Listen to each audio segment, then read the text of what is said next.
पत्नी income tax commissioner, साले का योगी आदित्यनाथ से खास रिश्ता, कौन है यूपी के नए डीजीपी राजीव कृष्ण।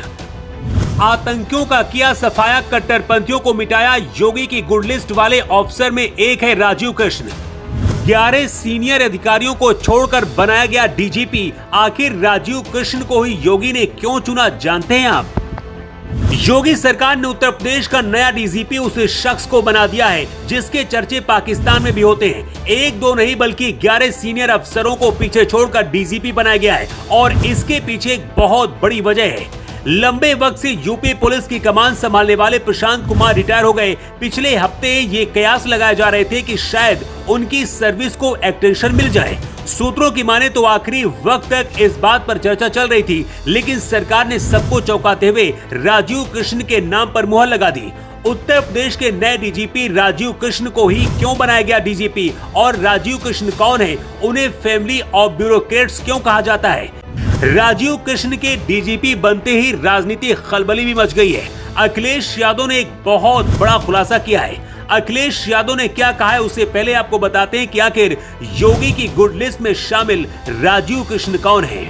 राजीव कृष्ण की पर्सनल लाइफ भी इंटरेस्टिंग है। उनकी पत्नी मीनाक्षी सिंह भी सीनियर IRS अफसर हैं और लखनऊ में आयकर विभाग के मुख्यालय में तैनात हैं। दोनों की जोड़ी को लोग पावर कपल कहते हैं। राजीव की सादगी और मेहनत ने उन्हें हमेशा लोगों का फेवरेट बनाया, लेकिन जितनी सादगी है उससे ज्यादा ऑफिसर के तौर पर डेयरिंग है और यही डेयरिंग शायद योगी आदित्यनाथ की गुड लिस्ट में शामिल होने की वजह बनी। राजीव कृष्ण के साले राजेश्वर सिंह, जो पहले से ईडी में ज्वाइंट डायरेक्टर रहे, अब बीजेपी के विधायक हैं। लखनऊ की सरोजनी नगर सीट से 2022 में विधायक बने थे और योगी आदित्यनाथ के खास माने जाते हैं। इसी तरह से योगी के खास राजीव कृष्ण भी हैं। शायद यही वजह कि योगी सरकार ने 11 सीनियर अफसरों को दरकिनार करके राजीव कृष्ण को यूपी का नया डीजीपी बनाया। राजीव कृष्ण आतंकवाद के खिलाफ भी बड़ा काम कर चुके हैं। यूपी में एंटी टेररिस्ट स्क्वाड को उनकी अगुवाई में ही लॉन्च किया गया था। इसके अलावा वो BSF में IG ऑपरेशंस के पद पर भी रहे। उन्होंने इंडो पाक और इंडो बांग्लादेश बॉर्डर पर 4 साल तक तैनाती दी, जहां उन्होंने sensor based border management system launch किया। जम्मू कश्मीर में भी वो IG BSF के तौर पर अपनी सेवाएं दे चुके हैं। नवंबर 2007 को अदालतों में हुए धमाकों के बाद ATS का गठन किया गया था। उनकी अगुवाई में इंडियन मुजाहिदीन के कई गुर्गों को पकड़ने में सफलता मिली थी। उस दौरान पाकिस्तान से आए आतंकियों को राजीव कृष्ण की अगुवाई में ही धुआं बनाने का काम किया गया था।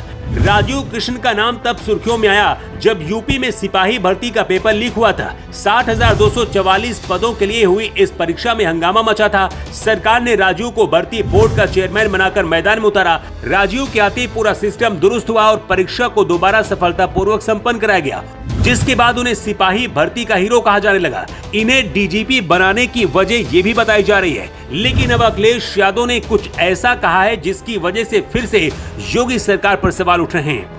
अखिलेश यादव ने कहा कि लखनऊ और दिल्ली की लड़ाई में यूपी की जनता को क्यों पीसा जा रहा है। आखिर ऐसा क्या है कि योगी और मोदी मिलकर भी यूपी के लिए डीजीपी नहीं चुन पा रहे हैं और हर बार कार्यवाहक डीजीपी दिया जा रहा है। कुछ हद तक अखिलेश यादव की बात सही भी है, क्योंकि लगातार योगी सरकार में 5वीं बार कार्यवाहक डीजीपी बनाया गया है। इससे पहले DS चौहान, RK विश्वकर्मा, विजय कुमार, प्रशांत कुमार भी कार्यवाहक डीजीपी ही बनाए गए थे। राजीव कृष्ण ब्यूरोक्रेट्स परिवार से आते हैं और इनके साले राजेश्वर सिंह पहले से ही IPS की नौकरी छोड़कर बीजेपी के विधायक बन चुके हैं। राजीव कृष्ण भी योगी आदित्यनाथ के भरोसेमंद अफसर हैं। यही वजह कि यूपी की कानून व्यवस्था को संभालने की जिम्मेदारी योगी ने राजीव कृष्ण के हाथों पर सौंपी है। राजीव कृष्ण आतंकियों से कैसे निपटना है इसके बारे में बहुत अच्छी तरीके से जानते हैं। ऐसे में यूपी से घुसपैठी, कट्टरपंथी और आतंकियों को साफ करने के लिए बताया जा रहा कि योगी ने राजीव कृष्ण को बुलाया है। हालांकि इससे विरोधी पार्टियों में खलबली मची है। जनता के बीच न्याय करना और आतंकियों को ऐसे मारते हैं कि पाकिस्तान में भी इनकी चर्चा होती है। ऐसे काबिल अफसर को डीजीपी बनाकर क्या योगी ने सही फैसला किया है? अपनी राय कमेंट बॉक्स पर लिखकर जरूर बताएं।